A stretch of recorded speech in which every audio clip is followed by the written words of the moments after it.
오늘은 하늘의 신령한 복이라는 제목의 말씀을 듣겠습니다. 여러분, 예수님 믿고 복 많이 받으셨습니까? 역시 우리 신앙교회는 다른 것 같아요. 이렇게 예수 믿고 복 많이 받았냐고 이렇게 물으면 그렇다고 이렇게 힘차게 아멘으로 답하시니, 어떤 분들은 이런 질문을 하면 오늘 대답하신 것처럼 나는 예수님 믿고 많은 복을 받았습니다, 이렇게 대답하는 분도 있지만, 또 그렇게 대답하는 분이 간혹 있습니다. 나는 지지리도 복이 없어서 그런지 예수 믿고도 별로 받은 복이 없습니다.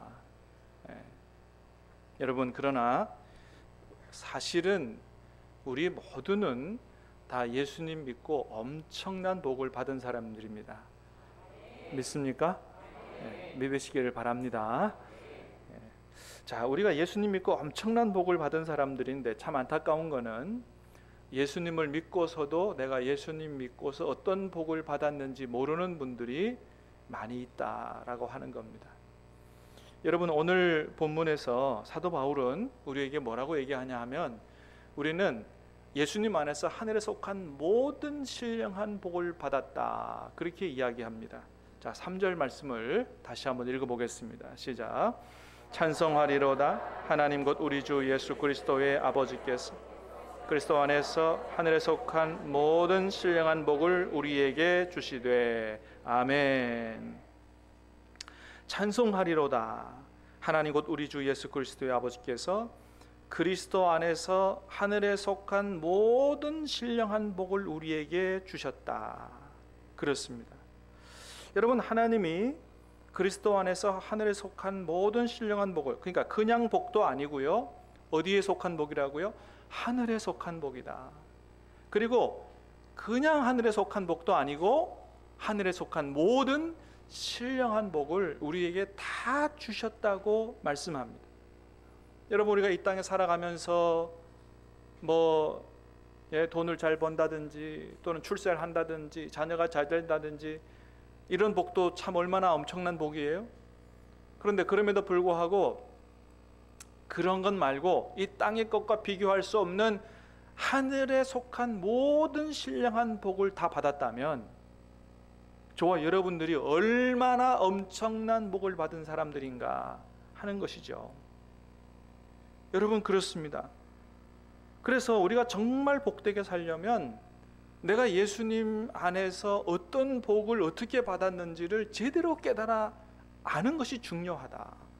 사랑하는 여러분, 간절히 바라기는 오늘 말씀을 통해서 내가 예수님 안에서 어떤 복을 받았는지를 제대로 알고 그 복을 누리고 복된 삶을 다 살아가실 수 있게 되기를 주님의 이름으로 축복합니다. 자, 그러면 여러분, 하나님께서 우리에게 예수님 안에서 주신 그 엄청난 복들, 그게 어떤 것일까요? 자, 첫 번째는 우리는 하나님 앞에 선택받은 복을 받은 사람들이다 라고 하는 거예요.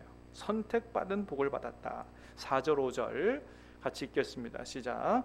곧 창세전에 그리스도 안에서 우리를 택하사 우리로 사랑 안에서 그 앞에 거룩하고 흠이 없게 하시려고 그 기쁘신 뜻대로 우리를 예정하사 그리스도로 말미암아 자기의 아들들이 되게 하셨으니. 아멘. 곧, 자, 하나님이 예수님 안에서 우리에게 하늘에 속한 모든 신령한 복을 다 주셨는데 설명합니다. 그게 뭐냐? 곧 창세전에 그리스도 안에서 우리를 택하사. 5절에 얘기합니다. 그 기쁘신 뜻대로 우리를 예정하사 예수 그리스도로 말미암아 자기의 아들들이 되게 하셨다라고 하는 거예요. 그렇습니다. 하나님께서 저와 여러분들을 하나님의 자녀 삼아 주시기 위해서 창세전에 그리스도 안에서 택하셨다는 거예요. 예정하셨다는 거예요. 믿으시길 바랍니다. 하나님의 말씀이에요. 이게 제 말이라면 제가 믿으라고 강요할 필요도 없지만 하나님의 말씀이에요. 혹 여러분들 중에는 이런 말씀을 들으시면은 이렇게 생각하실 분이 있을지 모르겠어요. 아니, 창세전에 나를 택하셨다니, 아니 내가 태어나기도 전이고 내가 이 세상에 있기도 전인데 어떻게 그런 일이 있을 수 있느냐, 이게 말이 되느냐, 이렇게 생각하실 분이 있을지 모르겠습니다만은, 여러분 그것이 우리의 상식으로는 불가능한 일일지 모르지만 전능하신 하나님이시라면 가능한 줄로 믿습니다. 여러분 우리가 사는 세상이 3차원이라면 이게 다가 아니잖아요. 태양을 넘어 태양계가 있고 그 넘어 우주가 있고 차원이 3차원이 다가 아니에요. 우리가 사는 세상이 3차원이라면 하나님이 계시는 차원은 10차원이고요. 아니 100차원이 되실 수도 있는 거예요. 차원이 다르다니까요. 그러니까 우리 생각으로, 우리 상식으로만 모든 걸 생각하면 안 돼요. 차원이 달라요. 여러분 그래서 성경에서 우리 하나님을 어떤 하나님이라고 말씀하시냐 하면 알파와 오메가가 되시는 하나님이시라고 말씀합니다. 처음과 끝이 되시는 하나님이에요. 우리가 사는 한 100년의 삶, 뭐 100년도 못 삽니다만은 그것만 보시는 하나님이 아니라는 거예요.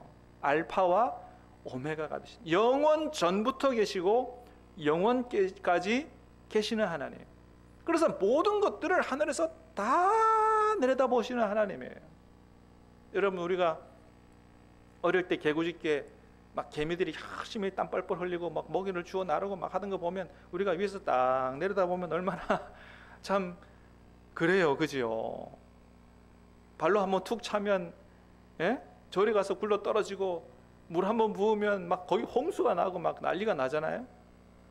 개미들이 사는 차원이 1차원이라면 우리는 다른 차원에 존재하는 거죠. 그런 것처럼 차원이 다른 거예요. 그래서 하나님은 영원 전부터 영원까지 계시고 알파와 오메가 되신 하나님이시기 때문에 모든 것들을 처음부터 끝까지 다 보고 알고 계신 하나님이신 겁니다. 그러니까 그게 얼마든지 가능하다라고 하는 거예요. 그 하나님께서 저와 여러분이 하나님의 자녀가 되도록 하시기 위해서 우리가 이 세상에 태어나기도 전 이미 창세 전에 그리스도 안에서, 예수님 안에서 우리를 하나님의 아들로 자녀로 삼기 위해서 선택하시고 예정하셨다라고 하는 겁니다. 그러니 저와 여러분들이 얼마나 엄청난 복을 받은 사람들이냐 하는 거예요. 여러분 매덕스, 팍스, 자하라 사진을 미리 띄워줘서 다 들켰네. 매덕스, 팍스, 자하라, 이 아이들이 누구 아이들인지 아세요? 세계적인 유명 여배우 안젤리나 졸리. 이름도 자꾸 불러봐야 되는데 안 불러보다 보니까. 물론 이 아이들은 브래드 피트와의 사이에서 난 아이들이 아니에요. 안젤리나 졸리가 입양한 아이들입니다. 매덕스라는 아이는 캄보디아에서 입양한 아이고요. 팍스라는 아이는 베트남에서 입양하고 자하라는 아이는 이디오피아 아이입니다. 이 아이들이 아주 가난한 빈민촌에서 태어났는데 안젤리나 졸리가 그곳에 자원봉사하러 갔다가 아이들이 눈에 띄어서 입양한 아이들이에요. 그런데 여러분 캄보디아나 베트남이나 무슨 이디오피아, 여러분 빈민촌에서 태어나고 너무너무 어렵게 사는 아이가 그 아들 뿐이었겠어요? 아니죠. 그런데 그 많은 아이들 중에서 특별히 안젤리나 졸리에게 선택을 받은 아이들이죠. 그래서 하루아침에 이 아이들이 갑자기 세계적인 여배우의 자녀들이 된 것입니다. 더더군다나 저 매덕스라는 아이, 캄보디아에서 입양하는 아이는 이 어머니의 후원 아래서 열심히 공부해서 6개 국어가 능통한 아이가 됐다고 그러고요. 또 안젤리나 졸리 전 재산 1580억 원까지 유산으로 받게 되는 이런 이 아이가 됐다는 거예요. 여러분 생각해 보세요. 캄보디아 빈민촌에 태어나서 어느 날 갑자기 안젤리나 졸리에게 선택돼서 입양돼서 이런 복을 누렸으니 이 얼마나 엄청난 복을 누린 아이냐 말이죠. 그런데 여러분 오늘 하나님 말씀은 우리에게 말씀합니다. 저와 여러분들은 그보다도 더 엄청난 복을 받은 사람들이다. 왜요? 우리는 누구에게 입양된 사람들이기 때문이에요? 천지 창조주 하나님에게 선택되고 입양된 하나님의 자녀다라고 하는 사실입니다. 할렐루야. 그렇기 때문에 우리가 하나님의 자녀가 됐기 때문에 천국을 상속할 하나님의 자녀가 된 것이고요, 지금 세상을 떠나도 하나님의 품에서 영생하며 살 수 있는 놀라운 특권이, 축복이 우리에게 주어졌다라고 하는 겁니다. 사랑하는 여러분, 저와 여러분이 예수님 안에서 얼마나 엄청난 복을 받은 사람들인지 확실히 깨달아 알게 되기를 주님의 이름으로 축복합니다. 하나님에게 나는 선택받았다. 두 번째는 죄의 용서를 받은 복입니다. 여러분, 예수님 믿고 여러분의 그동안에 지은 모든 죄를 자백하고 여러분 그렇게 회개하셨습니까? 만일 정말 그렇게 여러분의 모든 죄를 자백하셨다면 하나님께서 약속대로 여러분의 모든 죄를 용서해 주신 줄로 믿으시기를 바랍니다. 요한일서 1장 9절에 그렇게 말씀합니다. 같이 읽겠습니다. 시작. 만일 우리가 우리 죄를 자백하면 그는 미쁘시고 의로우사 우리 죄를 사하시며 우리를 모든 불의에서 깨끗하게 하실 것이요. 우리가 우리 죄를 자백하면, 정말 진심으로 뉘우치고 자백하면 우리를 모든 불의에서 깨끗하게 하신다는 거예요. 여러분, 그런데 놀라운 것은 이 하나님의 용서는 얼마나 복된 용서인지, 우리를 한번 용서해 주시면 뒤끝이 전혀 남지 않는다는 겁니다. 전혀 하나님이 기억하지 않으신다는 거예요. 하나님의 기억 속에서 완전히 지워버리신다는 거예요. 여러분, 우리가 이 세상에서 살아가면서 죄를 짓고 교도소 갔다 오면 어떻게 됩니까? 꼬리표가 남습니다. 가서 징역을 다 살고 나와도 꼬리표가 남아요. 그래서 그걸 뭐라 그럽니까? 전과라 그러죠. 복역을 다 했다 그래서 그게 다 없어지는 게 아니에요. 전과가 남는 것입니다. 그런데 하나님께서는 우리 죄를 용서하시되 전과를 남기지 않고 모든 꼬리표를 완전히 지워버리신다는 거예요. 이사야 43장 25절 말씀 시작. 나 곧 나는 나를 위하여 내 허물을 도말하는 자니 내 죄를 기억하지 아니하리라. 아멘. 내 허물을 도말하는 분이라 그랬어요. 하나님이 우리 죄를 도말하신다는 거예요. 도말이 무슨 뜻이에요? 저게 칠할 도자에 지울 말이에요. 한마디로 말하면 페인트 칠해서 지워버린다는 거예요.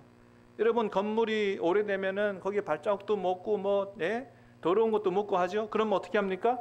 페인트 다시 칠하죠. 페인트 칠하면 어떻게 됩니까? 옛날에 더러운 것은 흔적도 없이 사라지는 거죠. 깨끗해지는 겁니다. 하나님께서 우리의 모든 죄를 예수님의 보혈로 페인트 칠하셔가지고 완전히 지워버리시고 더 이상 우리 죄를 기억하지 않으신다는 거예요. 그래서 우리 죄를 완전히 용서해 주신다는 겁니다. 그래서 예수님 안에서는 죽는 자도 복이 있다고 말씀하십니다. 요한계시록 14장입니다. 시작. 또 내가 들으니 하늘에서 음성이 나서 이르되 기록하라. 지금 이후로 주 안에서 죽는 자들은 복이 있도다 하시매. 아멘. 그렇습니다. 여러분, 죽음이 다 무슨 저주가 아니에요. 죽음 가운데서도 복된 죽음이 있다는 겁니다. 어디 안에서 죽는 사람이? 예수님 안에서 죽는 사람이 복이 있다는 거예요. 왜 그렇습니까? 죽는 것으로 다 끝나는 것이 아니고 예수님 안에 있는 모든 사람들은 그동안의 모든 죄를 다 용서받았기 때문에 죽은 이후에 심판을 받고 하나님 앞에 가도 지옥으로 떨어지는 것이 아니고 하나님께서 품에 안아주시고 영생 복락할 수 있도록, 하나님의 품에서 영생 복락할 수 있도록 하나님께서 은혜를 주시기 때문에 예수님 안에서는 죽는 사람도 복이 있다고 말씀하시는 겁니다. 사랑하는 여러분, 저와 여러분들이 그런 복을 받은 사람들인 줄 믿으시길 바랍니다. 이게 얼마나 엄청난 복이냐 말이에요. 그러니 내가 예수님 안에서 어떤 복을 받았는지를 여러분 제대로 깨달아 알고 정말로 기쁨과 감사와 감격으로 하나님을 예배하며 살게 되기를 주님의 이름으로 축복합니다. 세 번째는 우리 구원의 보증으로 성령님이 우리에게 오셨다는 겁니다. 그게 엄청난 복이라는 거예요. 13절 14절 같이 읽겠습니다. 시작. 그 안에서 너희도 진리의 말씀 곧 너희의 구원의 복음을 듣고 그 안에서 또한 믿어 속에 성령으로 인치심을 받았으니 이는 우리 기업의 보증이 되사 그 얻으신 것을 속량하시고 그 영광을 찬송하게 하려 하심이라. 아멘. 그 안에서 또한 믿어 약속의 성령으로 인치심을 받았으니, 이는 약속의 성령께서 우리 가운데 오신 것은 한마디로 말하면 인치신 거다. 하나님께서 너는 내 자녀라고 도장 찍은 거다 이거예요. 하나님이 도장 찍은 거다. 이는 우리 기업의 보증이 되사, 우리가 하나님의 나라, 상속할 하나님의 나라를 기업이라고 표현한 거예요. 그것에 대한 보증이 되신다. 여러분, 그래요. 하나님은 우리가 예수님 안에서 우리 죄를, 모든 죄를 용서받아 하나님의 자녀가 되고 천국을 상속할 그런 엄청난 복을 받은 사람들이라는 거, 혹시라도 못 믿을 사람이 있을까 봐 우리에게 보증을 걸어주셨다는 거예요. 보증을. 이거 보고 확실히 믿으라는 겁니다. 그게 뭐라고요? 우리 안에 보내주신 성령님이다. 그러면 여러분, 우리 안에 정말로 성령님이 와 계신지 안 계신지 어떻게 알 수 있어요? 어떻게 알 수 있습니까? 여러분, 예수님이 십자가에 달리셨고 3일 만에 부활하신 예수님이 나의 죄를 위하여 돌아가셨다가 나의 영생을 위하여 다시 부활하셨다는 사실이 여러분 믿어지십니까? 그것이 믿어지신다면 여러분 안에 성령님이 와 계신 줄로 믿으시기를 바랍니다. 그 사실은 우리가 이성으로 믿을 수 없는 일이라고 성경은 말씀하세요. 그 예수님이 나의 구세주라고 믿어진다는 것은 성령의 역사로만 가능하다. 고린도전서 12장의 말씀입니다. 같이 보겠습니다. 시작. 하나님의 영으로 말하는 자는 누구든지 예수를 저주할 자라 하지 아니하고 또 성령으로 아니하고는 누구든지 예수를 주시라 할 수 없느니라. 아멘. 그렇습니다. 성령으로 아니하고는 누구도 예수를 주시라 할 수 없다는 거예요. 이 세상에 교회 다니는 사람들이 많으니까 뭐 너도 교회 다니고 나도 교회 다니고 뭐 다 그냥 예수 믿는 게 평범한 일처럼 보이지만 절대 그렇지 않다는 겁니다. 지금도 여러분 정 의심되시면 교회 끝나고 예배 끝나고 집에 가시다가 길 가는 사람 한 사람 붙잡고 예수님이 당신의 주님이시라는 게 믿어지냐고 물어보시길 바랍니다. 아무나 그렇게 대답할 수 있는 게 아니에요. 여러분, 우리가 믿은 게 아니고 믿어진 것인 줄로 믿으시기를 바랍니다. 성령께서 오셔서 믿어지게 하신 것입니다. 그것이 바로 우리 안에 성령님이 와 계신 증거요. 성령님이 와 계시다는 것이 우리가 구원받았다는 증거요. 마지막 날에 우리가 구원받은 하나님의 자녀라는 것을 성령님이 증거해 주시고 보증해 주신다라고 하는 겁니다. 여러분, 보증이 있다면 확실한 거 아니겠어요? 이렇게 저와 여러분들은 성부 하나님의 계획 속에 성자 예수님이 땅에 오셔서 십자가를 지시고 성령께서 우리에게 오셔서 그것이 믿어지게 하시는 성부, 성자, 성령, 성삼위 하나님의 위대하신 역사를 통해서 구원받은 엄청난 복을 받은 하나님의 자녀들임에도 불구하고 내가 예수님 믿고 무슨 복을 받았는지 잘 모르겠다라고 하면 이거는 말이 안 되는 거예요. 여러분, 세상에서 세상 사람들이 바라는 그런 복은 못 받았을지라도 예수님 안에서 여러분 하늘에 속한 모든 신령은 엄청난 복을 받았는 줄로 믿으시기를 주님의 이름으로 축복합니다. 이 사실 앞에 사도 바울은 너무나 감격한 나머지 에베소 교회 성도들에게 인사한 말 끝내자마자부터 찬송하리로다, 오늘 읽은 말씀 찬송하리로다 하면서 하나님을 찬양하고 있는 것들을 보게 됩니다. 여러분, 에베소서를 흔히 옥중서신이라 그럽니다. 옥중서신이란 말은 뭐냐 하면 이 서신을 옥에 갇힌 가운데 썼다 이런 얘기예요. 여러분, 세상에서 제일 불쌍한 사람 중에 한 사람이 어떤 사람이에요? 옥에 갇힌 사람 아니에요. 제일 불쌍하다는 사람 한 사람 꼽으라면 그 중에 옥에 갇힌 사람 꼽지 않겠어요? 그런데 세상에서 제일 불쌍한 사람처럼 보이는 이 사도 바울이 옥중에 갇혀서 찬송하리로다 하고 하나님 앞에 찬양을 드리고 있다는 거예요. 그것도 너무너무나 감격스러운 나머지 숨도 한 번 쉬지 않고 3절부터 14절까지 숨도 한 번 쉬지 않고 하나님을 찬송하고 있다는 겁니다.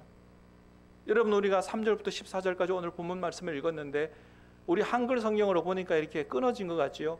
헬라 원어로 보면 한 문장입니다. 이게 쉼표가 없어요.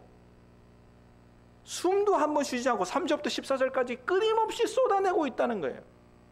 여러분, 한번 오늘 끝나고 한번 읽어보시기 바랍니다. 3절부터 14절까지 숨 안 쉬고 한번 읽어보시길 바랍니다. 읽기 어려워요. 근데 그걸 숨도 한 번 쉬지 않고 처음부터 끝까지 얘기했다는 건 뭔 얘기예요?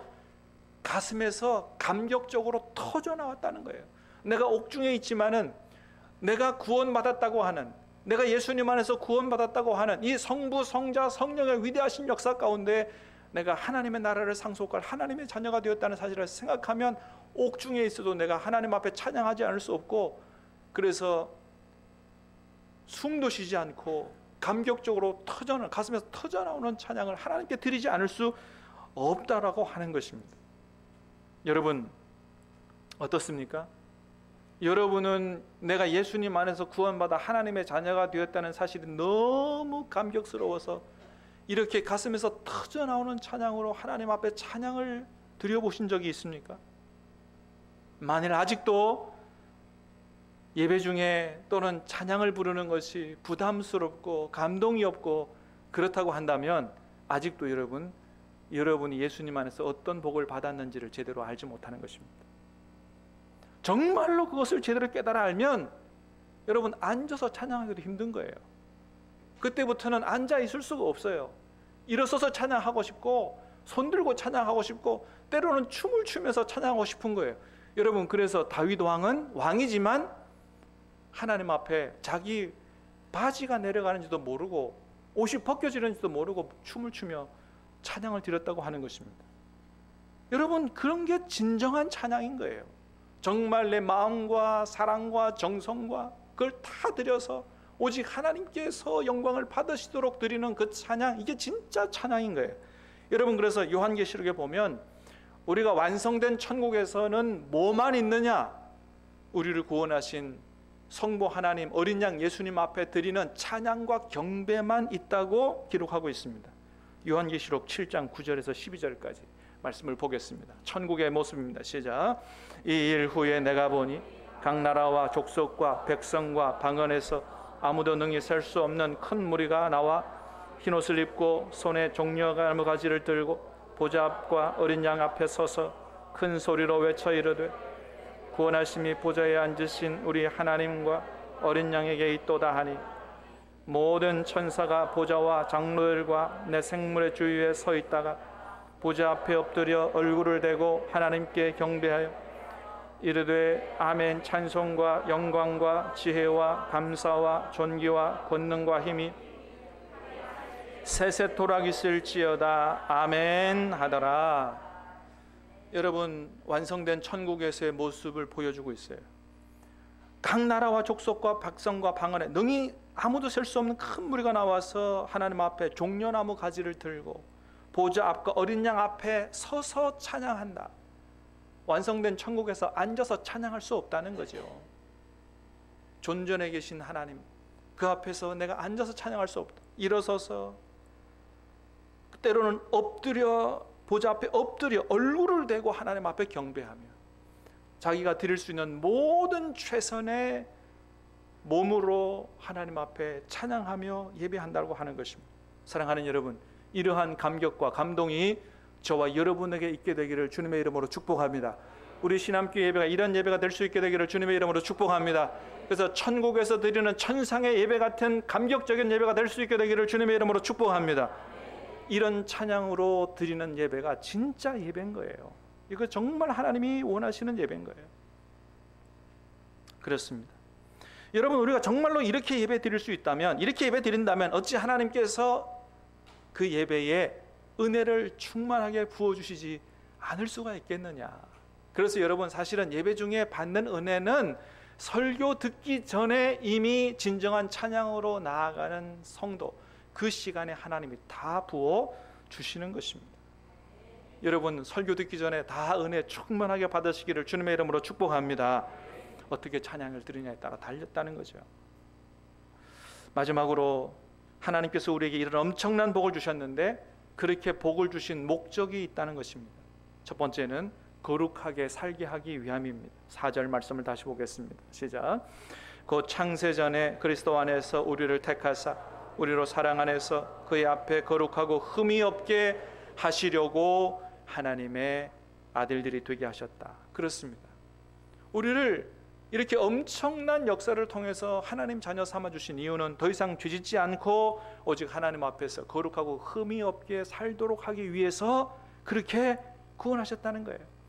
그래서 여러분, 우리가 죄짓고 또 와서 용서해달라고 빌고, 죄짓고 또 와서 용서해달라고 빌고, 이렇게 계속해서 반복적으로 사는 것은 여러분 하나님의 뜻이 아니에요. 원래는 하나님이 긍휼이 풍성하셔서 계속 용서해 주시기도 하시고 기다려 주시기도 하시지만, 그렇게 해서 그렇게 하는 게 하나님의 뜻이 아니라는 것입니다. 물론 구원받은 지 얼마 되지 않아 아직 어린아이 신앙이라서 자꾸 넘어지고 같은 죄에 반복해서 자빠지고 하지만은, 그러나 믿은 지 오래되고 장성하였으면 이제는 더 이상 죄짓지 않고 죄와 싸워 이기는 것이 하나님의 뜻이다라고 하는 겁니다. 그래서 주님이 오시는 날, 주님이 재림하시는 날, 몸도 혼도 영도 거룩하고 온전하고 흠없이 주님 앞에 거룩한 신부로 서는 것, 이것이 바로 우리를 향한 하나님의 뜻이라고 하는 거예요. 이게 우리를 구원하신 목적이다. 두 번째는 하나님을 찬송하게 하려고 구원하셨다. 5절, 6절, 12, 14절 시작. 그 기쁘신 뜻대로 우리를 예정하사 예수 그리스도로 말미암아 자기 아들들이 되게 하셨으니, 이는 그가 자기 사랑하는 자 안에서 우리에게 거저 주시는 바 그의 은혜의 영광을 찬송하게 하려는 것이라. 이는 우리가 그리스도 안에서 전부터 바라던 그의 영광의 찬송이 되게 하여 하심이라. 이는 우리 기업의 보증이 되사 그 얻으신 것을 속량하시고 그 영광을 찬송하게 하려 하심이라. 여러분, 3절에서 14절 짧은 이 단락 안에 하나님을 찬송하게 하려고 구원했다는 얘기가 3번이나 반복되고 있어요. 하나님이 우리를 구원하신 이유, 하나님을 찬송하게 하려고. 이사야 43장 21절입니다. 시작. 이 백성은 내가 나를 위하여 지었나니 나를 찬송하게 하려 함이라. 아멘. 그렇습니다. 여러분, 찬송은 단순히 노래가 아니에요. 나를 하나님께서 어떻게 구원하셨는가, 이 하나님의 엄청난 축복을 깨달아 알고 우리의 마음으로 사랑으로 드리는, 진정한 경배로 드리는 찬송이 진짜 찬송인 것입니다. 세 번째, 전도하기 위해서 우리를 구원하셨다. 10절입니다.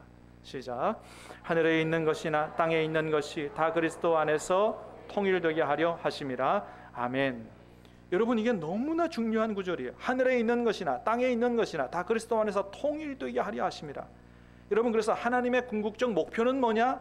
예수님 안에서 하늘과 땅이 통일되는 것입니다.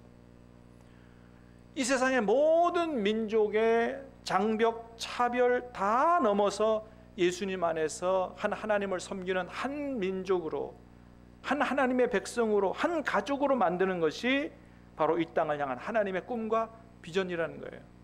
여러분, 하나님은 우리가 예수님 안에서 북한과도 하나가 되는 걸 원하시는 줄로 믿습니다. 일본과도 하나가 되는 줄 원하시는 줄로 믿으시길 바랍니다. 모든 민족의 장벽, 차별을 넘어 예수님 안에서 한 가족 되는 것이 하나님의 뜻이다.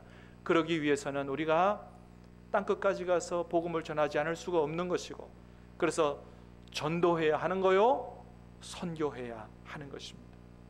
사랑하는 여러분, 말씀을 마치겠습니다. 저와 여러분이 예수님 안에서 얼마나 엄청난 복을 받았는지를 다 확실히 깨달아 알게 되기를 주님의 이름으로 축복합니다. 그 감격으로 하나님을 찬양하며 예배하고 우리를 구원하신 목적을 온전히 이루어드려서 하나님께 영광이 되는, 온 세상 사람들에게 축복의 통로가 되는 저와 여러분의 삶이 될 수 있게 되기를 주님의 이름으로 축복합니다. 찬양하고 기도하겠습니다. 예배